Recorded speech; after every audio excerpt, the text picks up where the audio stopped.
Bore da bawb, croeso i'r cyfarfod. Croeso arbennig I Twm Thomas o swyddfa Abercastell. Diolch. Dych chi wedi bod yn swyddfa Caerheli o'r blaen, Twm? Nac ydw, erioed.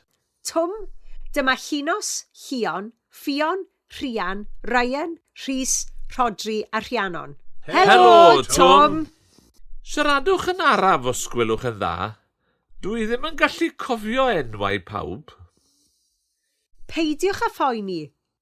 Reit, mae problem fawr gyda ni. Dwi eisiau dechrau gyda'r ffigurau yma.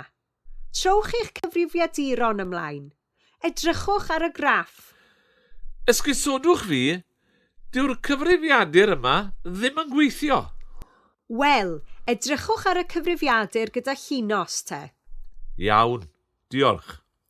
Reit, edrychwch ar y graff. O, diar, dwi ddim yn deall graffiau yn dda iawn. Mae'n hawdd. Mae llai o werthu bob mis, yn arbennig y mis Awst yn Abercastell. Dwedwch wrthon ni beth sy'n bod, Twm. Wel, ro'n i ar fy mhen fy hun yn y swyddfa am mis Awst. Roedd Sian yn dost. Mae Betty wedi cael babi ac roedd Gwyn yn gweithio yma. Yma yn swyddfa Caerheli. Pam?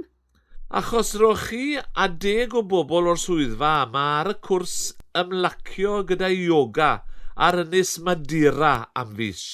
Dwi'n gweld. Wel, peidiwch â meddwl am ymlacio nawr. Rhaid I ni weithio'n galed. Reit, amser paned dwi'n meddwl. Gwna baned I bawb, Ryan. Wedyn, dyn ni angen trafod y parti Nadolig, Twm.